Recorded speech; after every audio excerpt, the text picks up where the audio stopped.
and yet the ultimate oneness was not there. Well, this communion is there of mind to mind and heart to heart and flesh to flesh and joy to joy and hatred to hatred and jealousy to jealousy, anger to anger. Yet the ultimate oneness was not there. In this world of life, working under idea, that oneness, intimacy is not there of that one. So that is the shortcoming of this life, of this community. There was a separateness of soul from soul.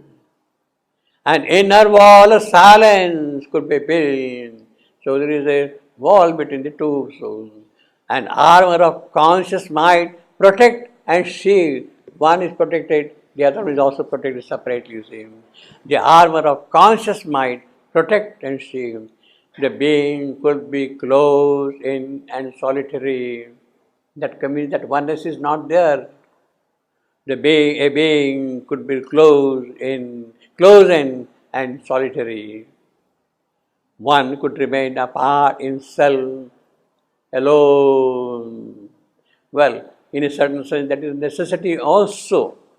You see, it is not that I should lose my identity by emerging entirely. At the same time, there should be a oneness. So that is a greater oneness which has to be achieved by holding still your identity, your uniqueness, your svabhava, that will be still maintained, you see. One could remain apart in self, identity was not yet, nor union's peace. You see, that identity is there, then there is automatically peace also. There is peace also, you see. All was imperfect still, half known, half done. So this is a greater life which has achieved this union, this communion and all that thing, but still it is imperfect. It is not yet complete. The achievement of greater life still is wanting in certain respects. All was imperfect, half known, half done. The miracle of inconscience overpass. Yes, the miracle of inconscience, you have crossed that thing now. You have got the communication of oneness between the two, communion. That the miracle of inconscience is past. The miracle of inconscience overpass. The miracle of the subconscious still unknown. See, what is the miracle of the superconscious? See, in the earlier miracle, the individuality has not fully grown up. The communion is there, but not the individual, the svabhava, the individuality of my own thing, what I am, what my soul is. It has able to communicate with your soul. But then my character, my thing is mine. That individuality has to grow. That will come only when there is the superconscious. When there is the superconscious. The miracle of the superconscious still unknown, self-wrapped, unfelt, unknowable. Look down on them, those creatures, on them, origin of all they were. All forms they came, all the formless infinite. Or as forms, these creatures, these things, they have come as forms, came from the formless infinite. But then there is a communion also, but then that oneness of infinity is not there. Formless infinity. That is a great achievement. Formless has become form. Same way, names lived in nameless eternity. They acquired a character, form and name. They acquired form and name. Svabhava and Swadharma, they acquired, you see, Swadharma, Svabhava. But then, that is not sufficient.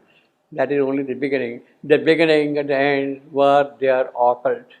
What from they have come, what is their end, that is unknown to them. The beginning is not known to them.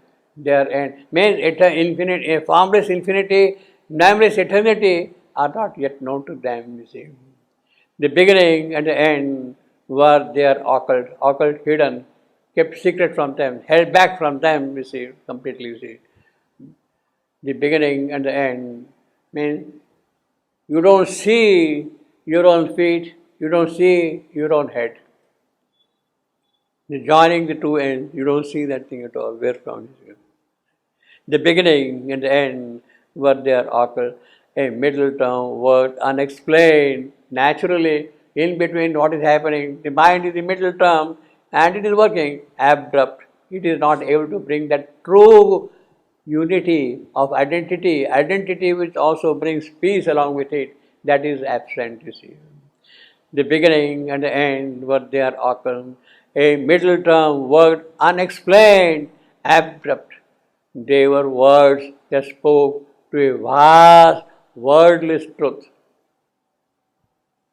Formless infinity, nameless eternity, wordless truth. They have remained away from them. They were figures crowding an unfinished sum. All these things, these great achievements, this form, because all these things are happening under the domain of ideal. Under the domain of ideal. Although the ideal is from Satchidananda, it has not come with real. It has not come here as real idea at the moment. So the word of ideal is there and all these achievements are there. But ultimately that ideal has to become real ideal. It has to make still further progress. When there is a complete communion, at the same time individuality. They were figures crowding an unfinished sum. None truly knew himself or knew the world, obviously, because the two ends are hidden from him. Or the reality living there, enshrined reality. That idea is there, but reality is not there. Real idea is not there, he is emphasizing. Only they knew what mind could take and build. Well, that is the power of mind. And the power of mind has its limitations also. It cannot see the ends. Only they knew what mind could take and build out of the sacred supermind, huge store. The superconscious has to come. You are in the world of inconscience. Supermind has all the riches in it, and mind could only draw a few small things from the supermind's riches.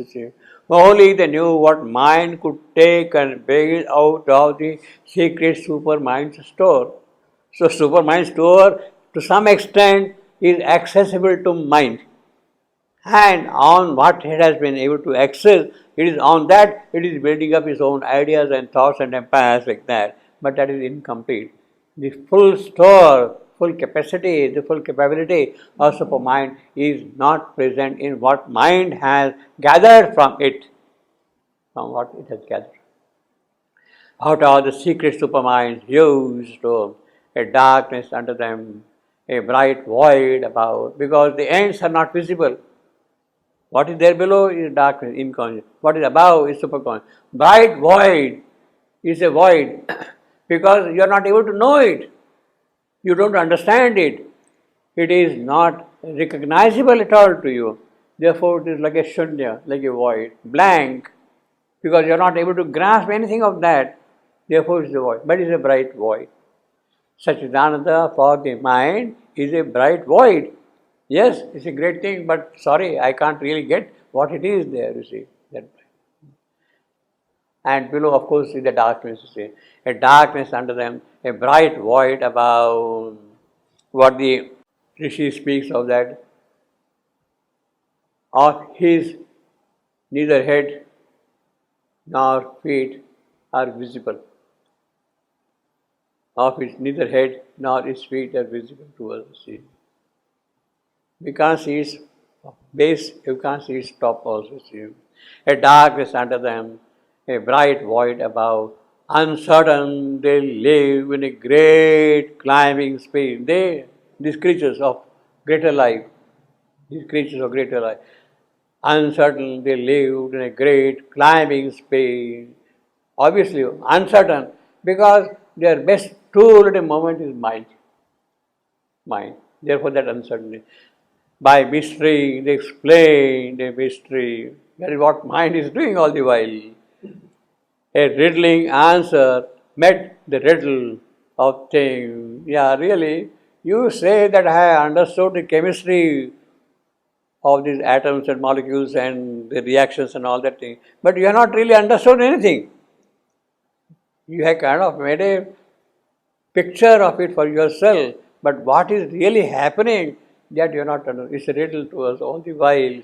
The famous example which I have been given, you bring oxygen and hydrogen together and you get water. Yes, you have done that thing, you understood. But how it has happened, in what manner it has happened, how things have happened, how new properties have come into existence, of that you have absolutely no knowledge. Absolutely no knowledge. So it is a riddle which is trying to explain a riddle. That is what our science is doing all the while. See. By mystery, they explain the mystery. A riddling answer met the riddle of things. Now, this is the picture of the greater life and the creatures of the greater life. And naturally, Ashwapati, who is surveying these things, seeing all these things, as he moved in this ether of ambiguous life, in this space, in this akasha of ambiguous life, as he stands here for Ashwapati, he is Ashwapati. As he moved in this ether, akash of life, ambiguous ether of life, himself he grew a riddle to himself. As long as he is governed by this mind, naturally he becomes a riddle to himself. As symbols he saw. So what he's saying, he's only seeing symbols of all these things. Yes, all these gods, goddesses, power, they are symbols. They are not really the dynamic truths which should be understood and explained. And sought their sense. That is all we can see at the moment. And symbols, the symbols have become signs, and the signs have to reveal the reality. So we have seen only the symbols so far. Behind the symbols is the sign, and the signs have the reality behind them, you see. So they have to come out. As he moved this ether of ambiguous life, himself he grew a riddle to himself. See, this riddle is emphasizing that a riddling answer met the riddling things. So that's the explanation of that. Himself he grew a riddle to himself. At least he has made that tremendous progress. We don't really even recognize that we are a riddle ourselves. We have never asked a question what I am and tried to answer that question.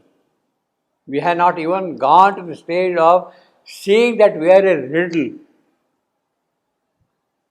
How it has happened, how I come into existence, what I am supposed to do here.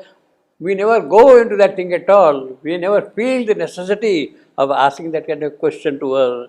But this is a person here, he is a yogi here, he has seen that thing. Yes, I am here. And now if I see everything from the faculty of mind, then I become a riddle to myself. I become a riddle to myself. As he moved this ether of ambiguous life, himself he grew a riddle to himself. As symbols he saw all and sought destiny. All these objects, mountains, rivers, creatures, animals, people, all these things are symbols and sought destiny. What they are for, he is looking for them, trying to solve the riddle of this creation.